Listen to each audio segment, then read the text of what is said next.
everybody, it's me, Tokkuri Yashi.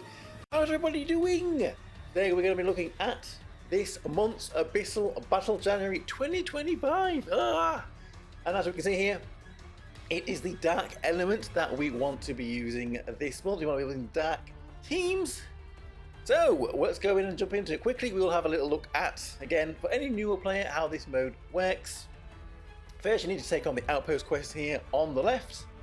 Beating the Outpost Quest gives you hunting tickets. These hunting tickets allow you to take on the 3 bosses. When you take on the bosses, the damage you do will be converted into points, and points mean prizes. These prizes are very good for building the Princess Knight enhancement tree. We're getting masterpiece shards, astral shards, astral spheres, all very good for strengthening your characters. Again, we're still at 25 billion that we need to get all of them, and then a few extra at the end there. Don't need to worry too much about that. Getting that 25 billion is all you need, and if you can beat the very hard boss and then unlock the extreme and beat the extreme for all 3, you should be there or thereabouts on the 25 billion. So I'm going to jump into the Outpost Quest. We'll come back when I get to the very hard one. Right, so we have beaten normal and hard Outpost Quests, so let's jump into very hard. First 2, I use this team. Now, we'll jump in with this team and we'll see how it goes. Admittedly, if we're going to go for AoE damage on a dark team, magic is far superior. New Year's Hamare, Misora, 6-star Carol, plenty of characters on there, Warlock Jita, all of them be much better for AoE damage on dark than this physical team. But I wanted to use my newer characters, Yamato. I wanted to use Grace, the recent summons, and Yamato being multi-target, she should be good for this kind of mode. So that's why we're going in with the physical team here. If you're at level cap, then I don't think these Outpost Quests should pose too much difficulty for you. As we can see here, a bodgy team of physical characters manages to beat the stage, even when Yamato is drunk. What is she drinking there? I don't know. And this, we do get the horse. We finally get to see we get the horse there for Grace on this winning screen. So there we go. Outpost Quests have been beaten. So now we can get skip tickets to use and get all of our hunting tickets for day 1. And then we can go in and we'll take on the bosses. So let's get into the bosses. We're going to get to the very hard, and we're going to see how we can pick up some teams that are good for taking on these bosses this month. So there we have it. We have beaten the normal and the hard modes on all 3 bosses. So let's jump into the very hard modes and see how we do. And our first boss this month here is Land Sloth. So if we bring up the teams here, for Land Sloth, we can see here there's quite a few teams here, and it looks like physical characters are better to be used against this Land Sloth. We've got Grace here, the newest Prefest, and this top team here, she looks like she can tank. We have got several teams, 300 million damage. As you can see here, we are looking to try to get to £1 this boss. And there is several teams here that you could potentially use to do that, so hopefully we can build some of those teams. So let's jump back over into the game then and see how we do against the Land Sloth here. So I'm going to go in with that top team here, and as we can see, we have got Grace tanking this time, which is something I don't think she's going to be able to do, but at least in this instance she seems to be able to tank for the team. We don't have any of the real TP boosters here for her, but because she's in that base place, you would have thought she gets hit, she gets a Wraith body up, and then she doesn't get hit. I don't know, but it seems to work. We've got Altar Maiden Girls here at the back, still being very useful.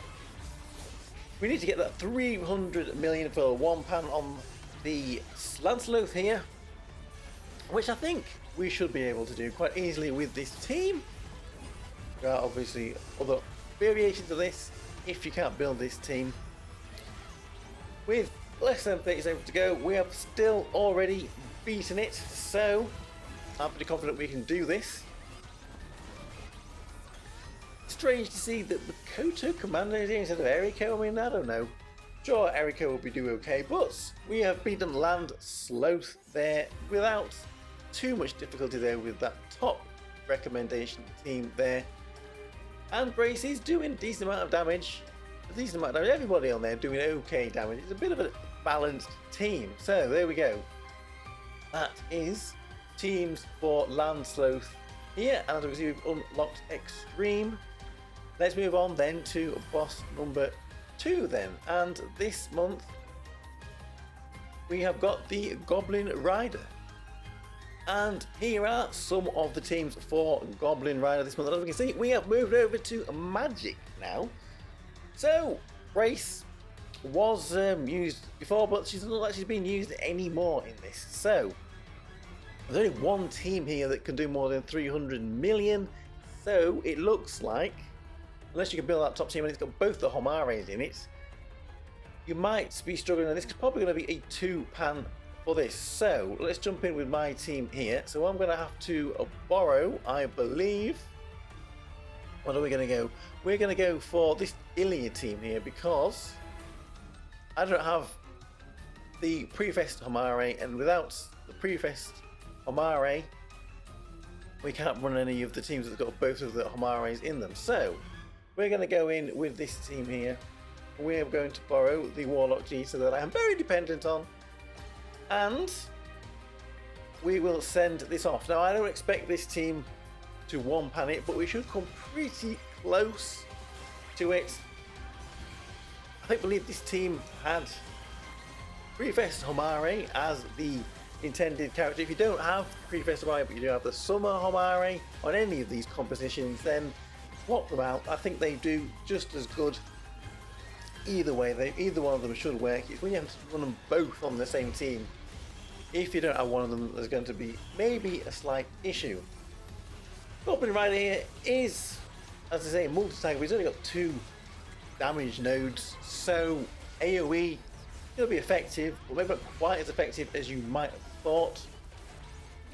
Ilya here, 6-star Ilya, getting a bit of use recently, which is nice to see.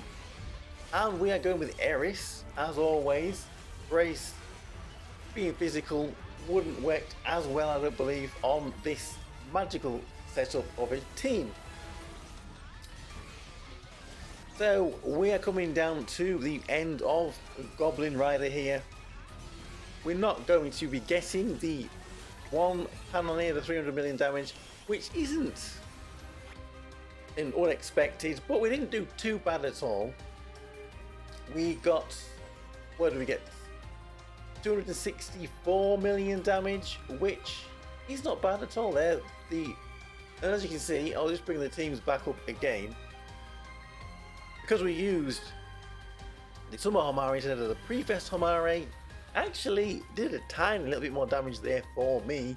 So either way, if you've only got one of the Homares and there's a Homare slot, just stick in either of them and they should be fine. So if I can find where my mouse is, get rid of that. Let's jump over then to the last boss that we have got this month here. We'll finish off the Goblin Rider a little later. He can sit there and sweat knowing that his days are numbered. And we will jump into Rain Spirit. So here are the teams for Rain Spirit, and as we can see, we have got 4 teams. I barely even count 4 teams that can potentially do over 300 million damage, which will be a 1-pan on this very hard mode. Again, we are using magic characters. So Grace, again, not being used here. Where's Yamato as well? Does anyone remember who Yamato is? Top 2 teams here using Persia. I believe for these teams to work, you're going to have Persia's unique equipment leveled up, maxed out, give him more hit points and defense, otherwise she's going to plop. Just like that. And yeah, not going to work. So we're going to have to drop down to the Tokkuri Noir teams. My Persia's only got level 30 on her unique equipment, so she didn't work, so we're going to have to drop down to the Tokkuri Noir teams. So let's jump in here with that team there. We're going to borrow, if they are here, and we're going to have to reset. So we'll be back when I've reset. And we're back. That was only mere moments for you. We have got our Warlock Jeter again. Thank you very much. We're going to need hair for this. So, let's jump in with this team. We shouldn't have any problem with this. We are expecting to one-pan with this team. Once again, a magical team. If you don't have the Misora, I think, even though she's not multi-target, could be a replacement. Maybe trying even the Summer Hamare. Quite a few options here, as you saw with those teams. Carol here, Princess Carol, getting a bit of a run out. Finally, we go. Well, she's a single target boss here, so we don't really want multi-target. So maybe a Echidna would work instead of Misora there if you don't have one or the other of them. 35 seconds left to go. Hopefully we'll be getting this into one pan. Not too much more to say about this really, just hopefully you've got a lot of these magical dark characters. Getting these rewards from this mode is very good for leveling up and powering up your account. So it's been a tiring day. It's been a tiring day. With 7 seconds left to go, we beat the Rain Spirit there. So plenty of time left to go with that one.